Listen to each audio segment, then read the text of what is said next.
জেলা থেকে সরাসরি এবার মালদার খবরের দিকে নজর রাখতেই হবে। পুলিশকে ঘেরাওয়ের হুমকি মন্ত্রীর।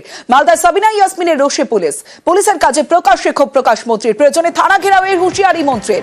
কেন এমন হুঁশিয়ারি দিলেন মন্ত্রী সাবিনা ইয়াসমিন জানাবে সেবক রয়েছে আমার সঙ্গে। সেবক, একদমই দেখো, আজকে মালদা জেলা তৃণমূলের কর্মী সম্মেলন ছিল। সেই সম্মেলনের সভা থেকে পুলিশকে কার্যত তুলোধনা করে প্রয়োজনে থানা ঘেরাওয়ের হুমকি দিলেন রাজ্যের মন্ত্রী সাবিনা ইয়াসমিন। সেচ ও উত্তরবঙ্গ উন্নয়ন দপ্তরের প্রতিমন্ত্রী, মালদার মোথাবাড়ির বিধায়ক।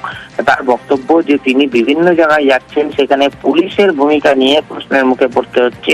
পুলিশের ভূমিকা মালদায় ভালো নয়। পুলিশের জন্য সাধারণ মানুষ নানাভাবে হেনস্থা হচ্ছে, নানা রকম জুলুমের শিকার হচ্ছে। তিনি নিজে বলছেন, এই যে কথা তিনি বলেছেন তা বিতর্কিত, এটা জেনেও তিনি বলছেন, কারণ কোনোভাবেই তিনি চুপ থাকবেন না। প্রয়োজনে পুরো কমিটি নিয়ে বুথ অঞ্চল থেকে থানায় ঘেরাওয়ের কথা বলেছেন রাজ্যের মন্ত্রী। আর এ নিয়ে শুরু হয়ে গিয়েছে বিতর্ক, জানিয়ে সরব হয়েছে বিরোধীরাও। বেশ, পুলিশ প্রশাসনের ভূমিকা নিয়ে কমপ্লেন আসছে। এবার আমাদের ওয়াকআউট নয়, এবার আমাদের ছক্কা পার করতে হবে।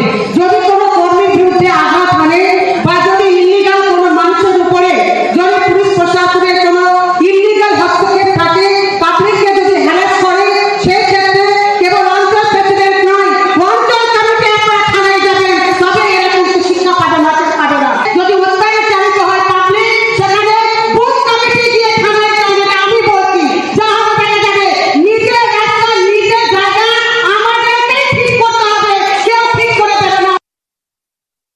পুলিশ প্রশাসন নিউট্রাল কাজ করবে এবং সাধারণ মানুষের কথা শুনবে, যেটা লিগ্যাল সেই কাজটা করবে। কিন্তু যেভাবে আজকে সাধারণ মানুষ পুলিশের বিরুদ্ধে কথা বলছে, আমরা বিভিন্ন বুথে গিয়ে যেভাবে শুনতে পাচ্ছি এবং যেভাবে অ্যাকশন নিচ্ছে, তাতে কিন্তু আমি একজন এমএলএ হিসেবে আমি ভীষণ অসন্তুষ্ট। কারণ মানুষকে সুস্থ প্রশাসন তুলে দেব, এটাই হচ্ছে আমাদের নৈতিক দায়িত্ব এবং কর্তব্য। মানুষ যদি পরেশান হয়, তাহলে আমরা চুপ থাকতে পারি না। পুলিশ দেখার জন্য পুলিশ মন্ত্রী আছেন, রাজ্যের মুখ্যমন্ত্রী আছেন, তিনি দেখছেন এবং পুলিশ তার মতো কাজ করে যাচ্ছে। কোনো পুলিশ কর্মী যদি ভালোভাবে কাজ না করেন, দলবিরোধী কাজ করার চেষ্টা করেন, বিজেপির কাছে যদি বিক্রি হয়ে গিয়ে থাকেন, সিপিএম কংগ্রেসের দালালি করেন, তাহলে তার বিরুদ্ধে কথা বলা হবে। সেই রিপোর্টও তার রাজ্য কমিটির কাছে করা হবে। তবে আমি পুলিশের কাছে অনুরোধ করব যে আপনি আপনার জায়গায় দাঁড়িয়ে নিরপেক্ষভাবে কাজ করুন।